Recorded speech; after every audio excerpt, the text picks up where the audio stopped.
सकते हैं पीछे तक जहां तक खोदा हुआ है पूरे मकानों में दरार है, पूरे मकानों में।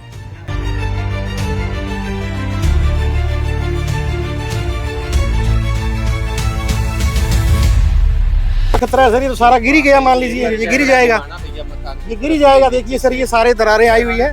नमस्कार जी पत्रकार महोदय, ये हमारा पीडब्ल्यूडी का काम शुरू किया है जी इन्होंने जी। एक रोड बनना है और एक ये नाली बननी है पानी की जी। तो 4 दिन पहले जेसीबी आई थी तो काम लगे, तो हमने कहा कि बारिश आने वाली है भैया, अभी काम शुरू ना करो। तो उन्होंने कहा कि भैया हम साथ साथ में सारा काम करें, जितना खोद देंगे उतना ही हम कंप्लीट करेंगे जी। तो हमने काम स्टार्ट करने दिया उनको, ठीक है। वो खोद के शाम को चले गए कि हम कल आएंगे, और आज 4 दिन हो गए सर, कोई नहीं आया है, ठीक है। तो हमने सरपंच महोदय को बुलाया, यहाँ गांव के सरपंच को, राजेश जी को। तो उन्होंने जय साहब को फ़ोन किया कि जय साहब ये खोद दिया, करवाओ। तो जय साहब ने कहा जी मैं ठेकेदार को फ़ोन कर रहा हूँ और मेरे हाथ में नहीं है, पानी की लाइन की प्रॉब्लम आई हुई है, उसको पहले आप करवाओ फिर हम करवाएंगे। जय का जवाब ये था। फिर ठेकेदार का फ़ोन आया। जय कौन था, क्या नाम लोग? कुछ जय का नाम नहीं है सर, ध्यान नहीं है, सरपंच साहब को ही पता है, ठीक है। तो फिर सरपंच साहब के पास फ़ोन आया सर ठेकेदार का। तो सरपंच साहब ने कहा कि ठेकेदार ये क्या हो रहा है, ये काम क्यों नहीं करा, खोद के रख दिया। तो ठेकेदार का एक जवाब था कि मेरे पास ना तो लेबर है जी, और ना ही मेरे पास काम करने के लिए वो मिक्सर वगैरह है।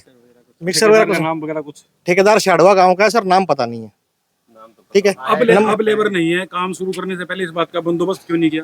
ये मकान अगर गिरते हैं जिम्मेवार कौन होगा? जिम्मेवार तो सर या तो डिपार्टमेंट जिम्मेवार है और ठेकेदार। और सर मेरे पिताजी देखे सर 4 दिन हो गए बीमार थे, निकालने के लिए जगह नहीं छोड़ी मेरे घर में।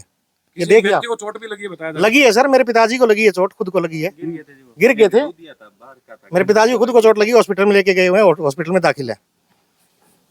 तो सरपंच साहब क्या कहते हैं? सरपंच साहब कह रहे हैं कि मैं तुम्हारे साथ हूँ, लेकिन भैया ये काम पंचायत का नहीं है, पीडब्ल्यूडी का काम है, इसमें मैं इतना तुम्हारी सहायता कर सकता हूँ, मैं उनको नहीं कह सकता कुछ। आपके मकान के अंदर अभी दरारें आई हुई है और ऊपर अगर देखेंगे तो बादल है, बरसात किसी भी वक्त आ सकती है, ऐसे में दोबारा जल भराव होगा तो कितना खतरा महसूस होता है? जल भराव पूरा खतरा है सर, ये तो सारा गिर ही गया, मान लीजिए ये गिर ही जाएगा, ये गिर ही जाएगा। देखिए सर ये सारे दरारें आई हुई है, ये देखिए आप देख सकते हैं पीछे तक जहां तक खोदा हुआ है पूरे मकानों में दरार है, पूरे मकानों में कम से कम 6-7 मकान है, सब में दरार है। और ये अगर बारिश आ गई, थोड़ी भी बारिश आ गई तो सारे मकान गिरेंगे, ये खेती खत्म हो रही है तो सब, कोई वो नहीं है, समाधान नहीं है।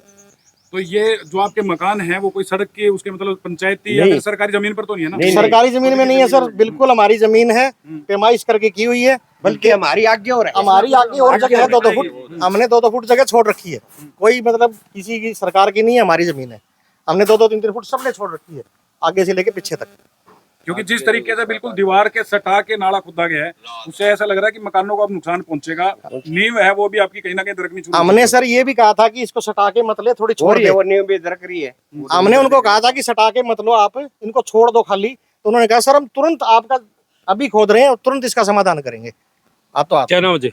पवन कुमार जी। क्या कहना चाहेंगे पवन जी इसके बारे में? जी या न तो कोई ठेकेदार आया, कोई वो छोटे 4th क्लास के वो थे बेलदार वगैरह लेबर, कोई पैमाइश हो, कुछ हो, कोई कुछ तो हो, ऐसे खोदना शुरू कर दिया। मैं वहां से, मेरा वो मकान है, वहां से खोदना शुरू करा, मैं उसको रोक दिया। पानी में यहाँ की पोजीशन देख के, और वहां भी पानी जा रहा है अंदर, अभी पानी 1 बाल्टी के लो, नीम में पानी जा रहा है, तो सबका नुकसान हुआ है। अभी देखो, ये भी देखो, इधर भी देखो, ये 1-2 तो मकान गिरने को, गिरने कगार पे है, गिरने कगार पे है, ये जगह छोड़ रही है 1-2 दीवार तो नहीं आता। कोई पैमाइश करती, कोई बड़ा ऑफिसर आता, पीडब्ल्यूडी का आता, तो कोई समाधान निकालता।